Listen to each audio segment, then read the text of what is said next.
Bagong taon na, 2026 na. Ilang tulog na lang, 2026 na.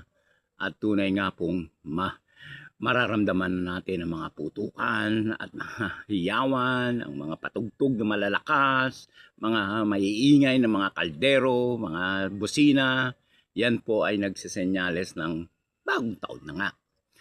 Pero tingnan natin, ating alalahanin ano ba ang nangyari sa atin noong 2025. Una, di naman tayo pinabayaan ng Panginoon, di ba?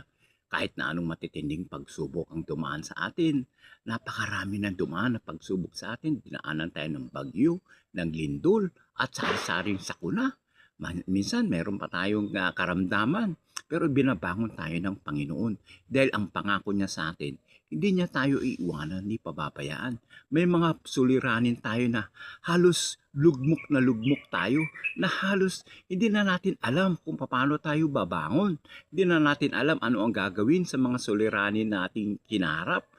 Pero napakabuti ng Diyos. Hindi niya tayo pinabayaan. Tulad ng sinabi ng Panginoon kay Isaya, na sabi niya roon, pag ikaw ay daraan sa karagatan, sasamahan kita. Hindi ka madadaig ng mga suliranin. Dumaan ka man sa apoy, hindi ka maano, hindi ka mabubuwal ng mabibigat na pagsubok. Ito po ang sinabi ng Diyos kay Isaya doon sa 43 verse 2, na tunay nga pong napakabuti ng Diyos, na tingnan nga natin, alalahanin nga natin ano ang nangyari sa ating itong 2025. Napakarami. Pero pinatibay tayo ng mga pagsubok na ito, na patunay lamang na hindi tayo pinabayaan ng Diyos. Patunay lamang na ang kanyang pangako, I will never leave you nor forsake you. Yan ang pangako ng Diyos dahil kasama natin siya sa lahat ng mga pinagdadaanan nating buhay.